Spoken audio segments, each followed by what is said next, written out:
Welcome, everybody. It's the Radio Surgery Show with Dr. Gil Lederman, MD, New York's only Harvard-trained, triple board-certified radiation oncologist who brings you the latest cancer treatment news, interviewing world-renowned cancer experts, delving into special cases, and, of course, answering your questions. I'm Rob Redstone, broadcasting from the WOR studios in the heart of New York City. And now, please welcome Dr. Lederman. Hi, good morning. It's Gil Lederman, and I hope you are A-OK.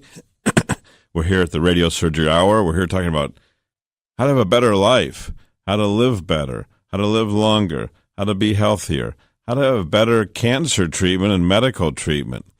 So if you have questions, please call us. We're at the WOR studio. Bob and Ed are running the show, who are fantastic. And we're here to take your calls.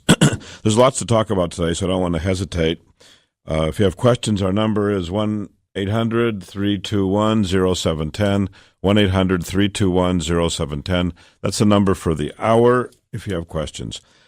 So I want to jump in and talk about a lot of different things today. The first patient I want to talk about is a man who came. He's a 60-year-old man with AIDS.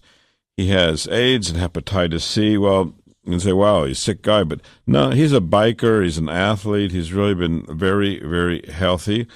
And he came to us. He was referred by his doctor because of severe hip pain. And actually, we did a scan on him and found a mass eating through the hip bone.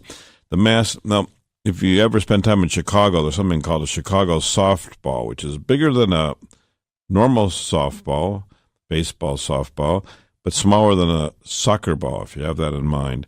Well, this mass was about the size of a Chicago softball, eating through the bone. The man was in intractable pain.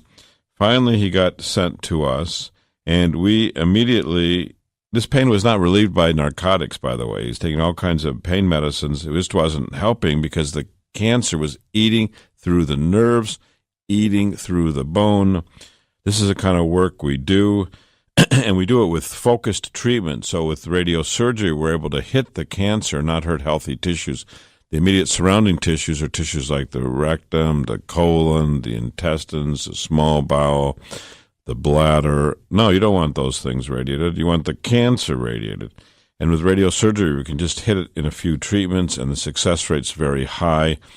Actually, we've looked at our data, and it's about 90% for metastatic liver cancer treated with radiosurgery.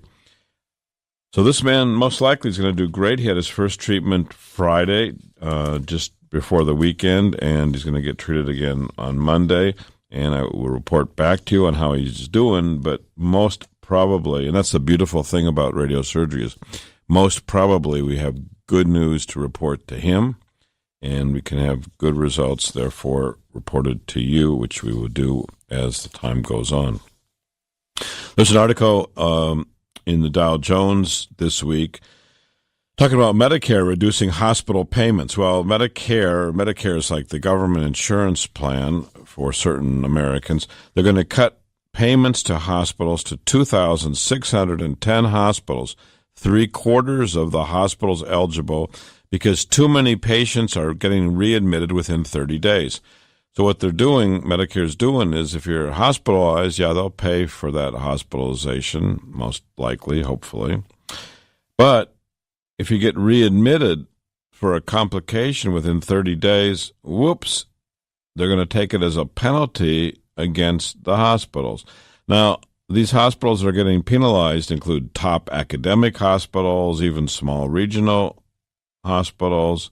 They're going to get reduced payment for every beneficiary they treat from October 1st through September 30th next year.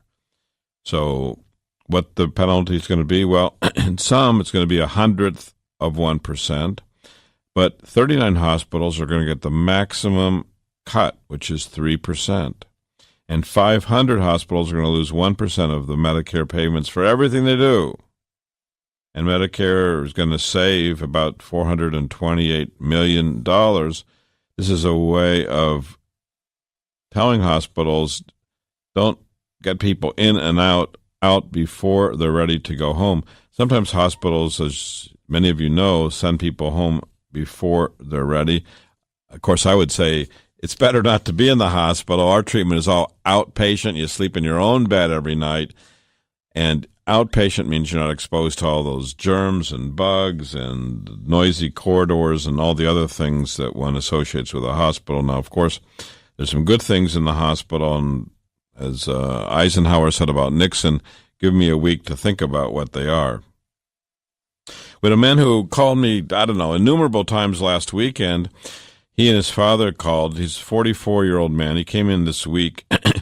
He's married. He has 2 children. He came in for a consultation of a 7-centimeter mass in his pancreas. Last Saturday, just 1 week ago, he was having back pain and abdominal pain. He went to the emergency room. They did a CT scan, and they found a 7.5-centimeter mass in his pancreas, in the body and the tail of the pancreas. He went to, on Monday this week, just all fresh news, he went to a gastroenterologist for a biopsy, and the doctor said he couldn't do it.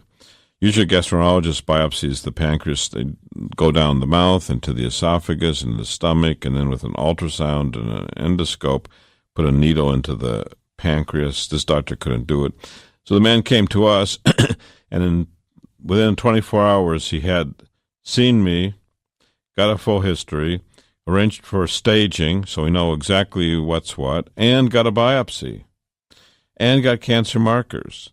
So we'll report back when everything comes back. I do know the cancer markers are negative, which is a plus.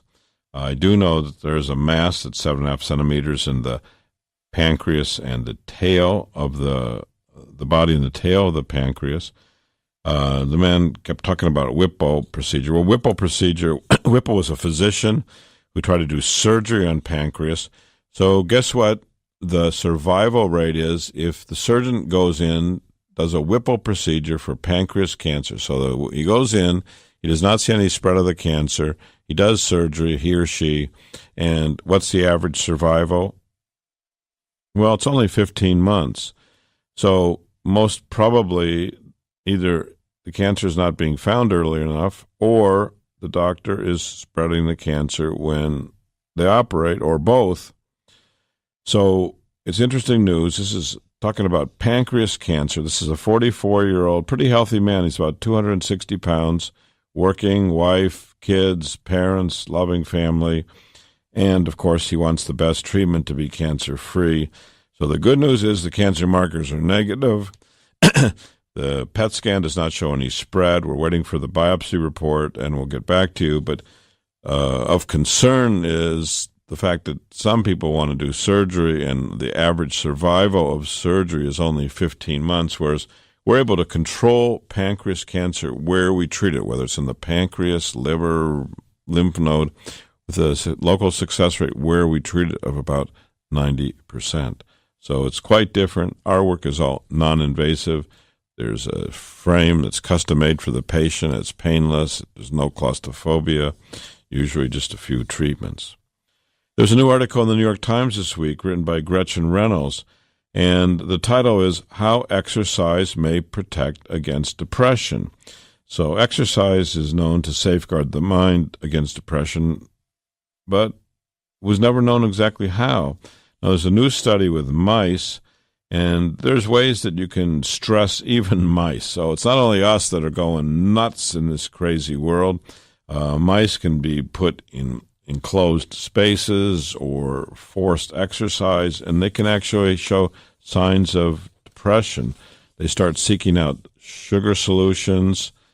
They no longer experience normal pleasures. It's possible to stress out even mice.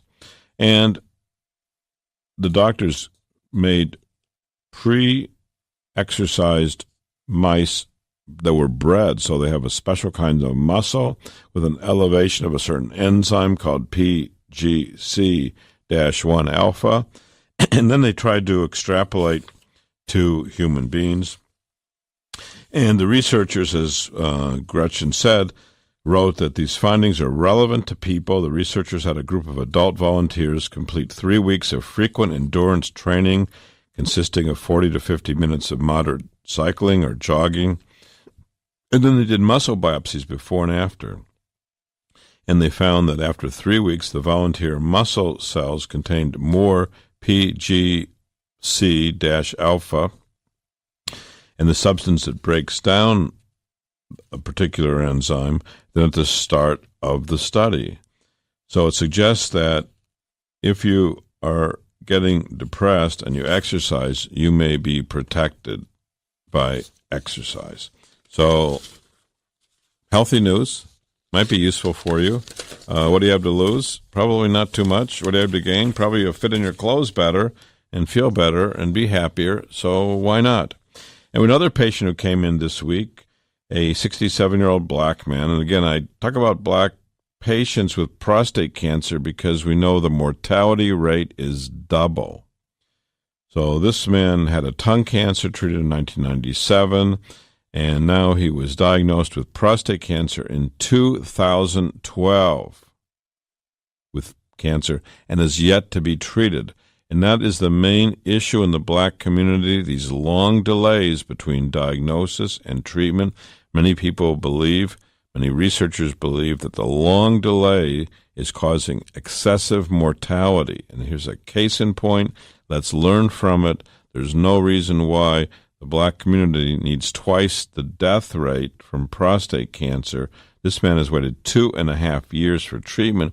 And strange enough, listen to this. He had a biopsy in 2012. It showed cancer. And then he had a biopsy again in 2014. Why? We already knew he had cancer. They should have pushed him to get treated, or at least encouraged him to be treated and tell him what the risks are. Well, the risks are you can die, and about 70,000 men with prostate cancer die of the disease each year. So for this man, we offer him treatment. He seems eager to get treated. Finally, came to us where he has his own doctor in a private center that answers his questions, not students, not residents, not interns. They're all great. I was a student once. I was a resident once. I was an intern once. But you may want, when you have a serious condition, to have your own doctor that you can call day or night, 24/7, and know what's going on. Someone you'll see week after week, month after month, year after year. You'll have the doctor's cell phone in a private center. Everyone knows who you are. We take Medicare, Medicaid, insurances. We take most insurances. I think it's better for the patient. And this man says, yes, he wants to finally, after 2.5 years, after getting straight answers, he wants to be treated. Thank God. We're going to stop for just a moment. We want to have some new voices talk about our work. If you have questions, you're welcome to call Bob or Ed. They're at our show. I'm Dr. Lederman from the Radio Surgery Hour. We work at Radio Surgery New York, which is at 1384 Broadway, 1384 Broadway, which is the corner of Broadway and 38th Street in Manhattan. We're very close to the subways, the trains, the buses, Penn Station, Long Island Railroad, Grand Central, all the railroads that go into Grand Central, all the buses at Port Authority, Times Square, Herald Square. I think we're the best located cancer treatment center around. I think everyone would like to be where we are, and we're happy to be so convenient to so many people. Anyway, we have a new cancer treatment center, and that's what we do. We take care of patients who have cancer or who have suspicious lumps. Give us a call. Our number during the week is 212-CHOICES, 212-CHOICES, which is 212-246-4237, 212-246-4237. Here's the word from the voice. Cancer treatment most prefer effective, non-invasive, well-tolerated outpatient therapy. With Dr. Lederman, the radiosurgery pioneer, that's our goal too. He's first in America, first in New York, first for you with body radiosurgery. We hit your cancer with no cutting, no bleeding. Dr. Lederman has decades of experience with primary and metastatic large or small cancers from head to toe.